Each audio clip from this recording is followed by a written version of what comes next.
Mustafiz IPL খেলবেন, হয়তো শেষ 2 ম্যাচের জন্য তিনি সুযোগটা পাচ্ছেন। আসলে আমরা তো চাই যে আমাদের ক্রিকেটার আইপিএল খেলুক বা ফ্র্যাঞ্চাইজ এক্সপোজার পাক। সেই ক্ষেত্রে যে পরিস্থিতি তৈরি হয়েছে ভারতে, আপনি নিশ্চয়ই দেখেছেন যে বয়কট দিল্লি ক্যাপিটালস নামক একটা ট্রেন্ড চলছে ভারতে, এবং যার একমাত্র কারণ হচ্ছে মুস্তাফিজকে তারা দলে নিয়েছে।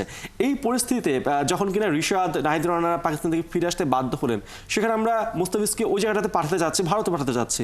এরকম পরিস্থিতিতে মুস্তাফিজ কি সে জায়গায় যে আসলে কমফোর্টেবলি খেলতে পারবেন, বা আমরা মুস্তাফিজকে আইপিএল নিয়ে যে চেয়ার আপটা করতে চাচ্ছি সেটা কি আমরা করতে পারবো? আপনি জিনিসটা উল্টো করে চিন্তা করেন যে মুস্তাফিজ আইপিএলে গেলেন এবং প্রথম 2 ম্যাচে, আমি ধরে নিচ্ছি তাকে 2 ম্যাচের এনওসি দেওয়া হবে, 3 ম্যাচে দেওয়া হবে না, যদিও পার্সোনালি আমি তাকে 3 ম্যাচে এনওসি দেওয়ার পক্ষে। এমন পারফরমেন্স করলেন যে 2 ম্যাচে 10 উইকেট পেলেন বা 3 ম্যাচে 12 উইকেট পেলেন, ম্যাচ জিতে দিলেন। যারা হ্যাশট্যাগ করছে না বয়কট দিল্লি, তারাই হ্যাশট্যাগ করবে ওই সাপোর্ট মুস্তাফিজ। এই মানে উপমহাদেশের দর্শকদের নিয়ে আপনি কখনো প্রেডিকশনে যাবেন না।